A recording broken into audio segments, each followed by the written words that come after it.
ہو، کتنا اچھا فرنیچر ہو، کتنا اچھا ڈیکوریشن ہو، اگر ٹیچر تھرڈ کلاس ہے تو تعلیم اچھی ہو پائے گی نہیں. اور ایک اچھا معلم درخت کے نیچے بیٹھ جائے گا وہ پڑھا دے گا جو دوسرا آدمی نہیں پڑھا سکتا. دیوبند کی تاریخ ہے کہ نہیں انار کے نیچے مولانا محمود بیٹھ گئے اور اس نے دنیا کو فیض ملا کہ نہیں ملا. قابل استاد کہیں بیٹھ جائے جس پیڑ کے نیچے وہاں وہ بچوں کو پڑھا دے گا انشاءاللہ. تو ہمارے یہ چھوٹے چھوٹے جو اسکول ہے پرائمری اسکول ہے اچھے ٹیچروں کا انتظام نہیں کر پاتے اور پیسہ بچا لیتے ہیں میرے عزیز بھائی. ہم انشاءاللہ اچھے ٹیچر کو ہائر کر کے مسجد میں بلا کر بچوں کو یہاں پڑھائیں گے انشاءاللہ. یہ کام کرنا ہے. یہ 8 سال ہمارے بچوں کا جو پرائمری سیکشن میں جا کے ضائع ہو رہا ہے. پیسہ تو الگ ضائع ہوتا ہے، وقت الگ ضائع ہوتا ہے کہ نہیں، اور بچوں کی عمر ضائع ہو جاتی ہے. پہلا فائدہ کیا ہوگا؟ 8 سال ہمارے بچے مسجد کے ماحول میں رہیں گے انشاءاللہ. ایک عالم اور اگر بچیاں ہیں تو عالمہ کے ماحول میں رہیں گے انشاءاللہ. تو کچھ تو رنگ چڑھے گا. بچے اپنے معلم کو دیکھ کے رنگ کرتے ہیں. جیسے معلم ٹوپی پہنیں ویسی ٹوپی پہنیں گے، جیسا ان کا کرتا ویسا کرتا پہننے کی کوشش کریں گے، جیسا ان کا پاجامہ ویسے پاجامہ پہننے کی کوشش کریں گے، کیونکہ استاد ان کے ذہن میں آئیڈیل ہوتا ہے. تو وہ 8 سال کسی عالم کی خدمت میں رہ جائیں گے تو کچھ تو رنگ چڑھے گا میرے عزیزو. اس کے بعد وہ ہم نظم نہیں کر پاتے ہیں تو 6th سے جائیں گے اس اسکول میں تو اسلام کا رنگ ان کے اوپر چڑھ چکا ہوگا. اب انشاءاللہ وہ رہیں گے تو مومن رہیں گے انشاءاللہ. ڈاکٹر بنیں گے تو مومن رہیں گے، انجینئر بنیں گے تو مسلمان رہیں گے، پروفیسر بنیں گے تو اسلام کا رنگ اندر گھٹی میں بیٹھ چکا ہے، وہ خرچ سے نکلے گا نہیں انشاءاللہ. تو یہ انقلاب کرنا ہے. یہ مسجدوں کے مکتب کو خاص طور پر جو مسجد کے متولیان ہیں، سیکریٹریٹ ہے، ان سے میں کہوں گا مسجدوں کے منارے کے اوپر کرنے کو فخر نہ کریں، مسجد کے فرش پر پیسہ خرچ کرنے کو فخر نہ کریں، مسجد میں آنے والے بچوں کو اونچا کریں، ان کے کردار پہ خرچ کریں، بچوں کو بنائیں، انشاءاللہ آپ کو اس کا اجر ملے گا. ایک ذہن بنا ہوا مسجد کی تعمیر میں کروڑوں کا بجٹ اور پڑھانے میں 10 ٹکیا فتحیہ نکالتے ہیں. کیا کر رہے ہو بھائی؟ خرچ جہاں کرنا ہے وہاں کنجوسی اور جہاں نہیں وہاں بے تحاشا خرچ کرتے ہیں. کسی مسجد کا حال دیکھ لیجیے، مسجد شاندار بنائیں گے ٹھیک ہے نہیں، اور پڑھانے والے معلم کوئی توجہ نہیں. سالانہ جو چندہ ہوتا ہے تعمیر مسجد کا میں کہتا ہوں، عیدگاہ میں جو چندہ ہوتا ہے عیدگاہ کی تعمیر کا وہ ہم کر لیں معلمین مکتب کے لیے انشاءاللہ. اور ایک مہم چلائیں، یہ بجٹ رہے گا انشاءاللہ، فنڈ میں پیسہ ہوگا، ہائر سے ہائر ایجوکیشن ٹیچر ہم لے کر آئیں گے انشاءاللہ. عیدگاہ کو بہت مزین کر دینا کوئی خوبصورتی کی چیز نہیں ہے. آپ صلی اللہ علیہ وسلم نے تو کھلے میدان میں نماز پڑھی ہے.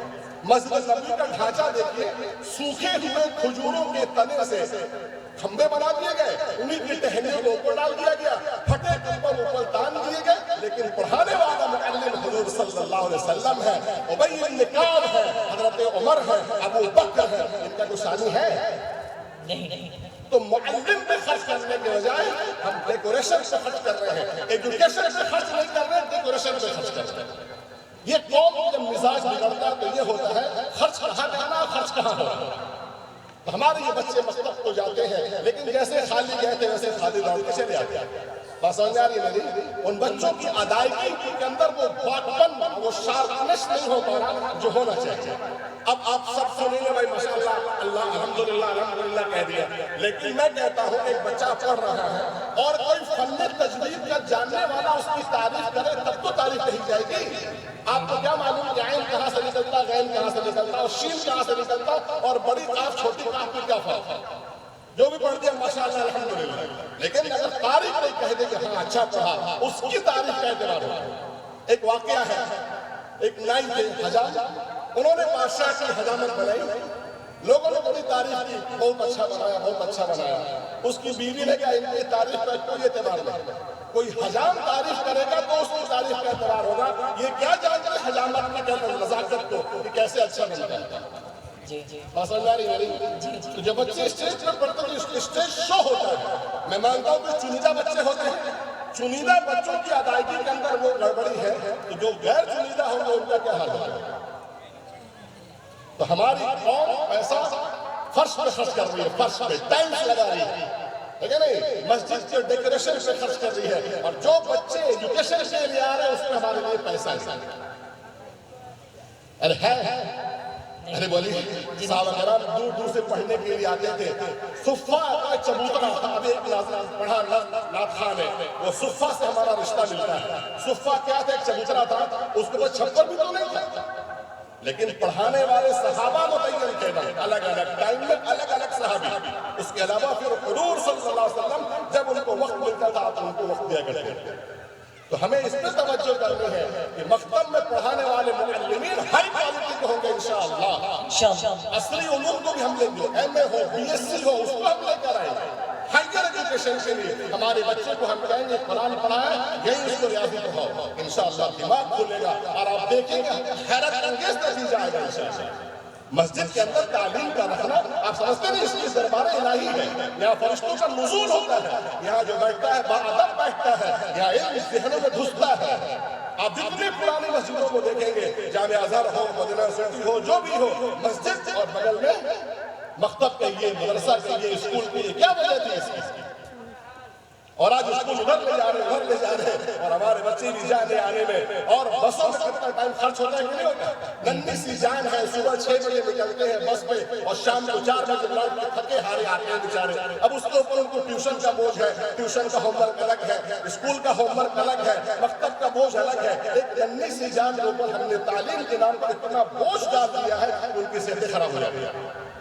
ان کو کھیلنے کا موقع نہیں, پنپنے کا موقع نہیں, اچھلنے کودنے کا موقع نہیں. اگر میں کہتا ہوں کہ ہم نے بچوں سے ان کا بچپنا چھین لیا تو مبالغہ نہیں ہوگا. آنکھیں دھس گئی, گال پچک گئے, کیا بہت زیادہ نہیں پڑھ لے گا. ایک ایج ہوتی ہے پڑھنے کے لیے, کتنا بھی کچھ پڑھائیں گے ایج کے حساب سے چلے گا. میرے سے ایک انقلاب کی دعوت لے کے آپ کے دیار میں آیا ہوں, ہے کہ نہیں. میرے شریعت کے بلاوے پہ, ہے کہ نہیں, مجھولیہ بلاک کے سیکریٹری کی حیثیت سے ہمارا شریعہ ہم لوگ کی حاضری ہوئی تھی. وہاں مکتب کی تعلیم انہوں نے خاص طور پر زور دیا تھا کہ قریہ قریہ, چپا چپا, گاؤں گاؤں مکتب قائم ہو اور مکتب کا نظام اچھا ہو. مسجد کی اچھائی ناپی جائے گی اس کا مکتب کتنا اچھا ہے اور مکتب کتنا ٹیلنٹ ہے اور کتنے زیادہ بچوں اور بچیوں کو وہ اچھی تعلیم دے رہا ہے. اس سے مسجد کی اچھائی ناپی جائے گی.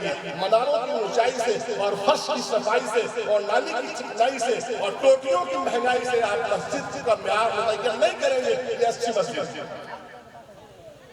ایک بات یہ, تو ہم کیا کریں گے, عصری علوم کو دھو دھا کے کہاں لے آئیں گے, وضو کرا کے مسجد میں لے آئیں گے انشاءاللہ. ایک تحریک کریں, یہ تقریر نہیں, تحریک بنائیں انشاءاللہ. سوچ دماغ لگائیں. آپ لوگ ماشاءاللہ ٹیچر ہیں, جانتے ہیں کیسے پڑھایا جاتا ہے, کیسے پڑھایا, اور کون کتنے صلاحیت کے ہیں, ان کو اٹھا کے لا کے ہم مسجد میں ہائر کریں گے انشاءاللہ. اور ہمارے بچے اور بچیاں الگ الگ ہوں گے, 2 پارٹ میں ہوں گے. یہی انشاءاللہ لکھنا پڑھنا ان کو انگریزی بھی آئے, ہندی بھی آئے, سب کچھ آئے, یہاں آئے انشاءاللہ. تو کم وقت میں, ہے کہ نہیں, اور کم خرچ میں ہمارے بچے لکھنا پڑھنا سیکھ جائیں. میں آپ سے پوچھتا ہوں, ایک بچے کو فرسٹ اسٹینڈرڈ پڑھنے کے لیے کیا 2000 کی کتابیں ضروری ہیں؟ نہیں. یہ صرف اسکول والوں کی کمائی ہے. اس کے لیے 500-600 کی بیگ ضروری ہے کیا؟ ارے بولیے نہیں, یہ سب غیر ضروری چیزیں ہیں. وہ اپنے اسکول کا مطلب ڈریس ہے اور فلاں ہے ٹھیک ہے, لیکن ایک گارجین پریشان ہو جاتا ہے. لہذا اس کے پاس پیسے نہیں بچتے تو مکتب پہ خرچ کرے. لہذا ہم مکتب کو ہی انشاءاللہ وہ اسلامی اسکول بنا دیں گے جس طرح شیشو ودیا مندر بنایا ہندو بھائیوں نے. میں ان کو برا نہیں کہتا, انہوں نے اپنا بنایا. ہم مجبور ہیں اپنے بچوں کو وہاں ڈالنے پر ان کی تعلیم کے معیار کی وجہ سے. مونٹیسری اسکول کے اندر انہوں نے اپنا بنایا, معیار رکھا. ہم مجبور ہیں اپنے بچوں کو وہاں پڑھانے پر. ہمارے پاس پیسہ بھی ہے, افراد بھی ہے, لیکن ہماری توجہ اس طرف نہیں. ہم کہاں خرچ کرتے ہیں؟ معافی کے ساتھ شادی کے پنڈالوں میں خرچ کریں گے, ولیموں میں خرچ کریں گے, شادی کے گاڑیوں میں خرچ کریں گے, لیکن بچے کی تعلیم پہ خرچ نہیں کریں گے. ہو کیا رہا اس طرح سے آپ سن لیجیے میری بات ذرا غور سے. آخر وقت ہے, آخری پیغام. تو ایک پیغام میں نے آپ کو یہ دیا, پھر سے اپنی بات دہرا دوں کہ تعلیم کی جو طریقہ ہے اس طریقے میں انقلاب لانا انشاءاللہ.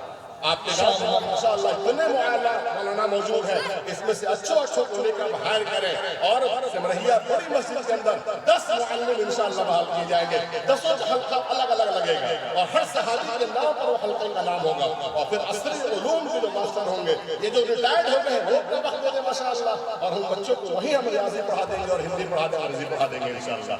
5 سال 6 سال جب مسجد میں گزاریں گے, اس کے بعد یہ بچے انشاءاللہ اسلامی رنگ میں اور اسلامی ڈھنگ اور آہنگ میں ڈھل چکے ہوں گے. اس کے بعد یہ پھر دوسری جگہ جائیں گے تو انشاءاللہ ان کے اوپر ان کے چھوڑے گئے جراثیم اثر نہیں کریں گے.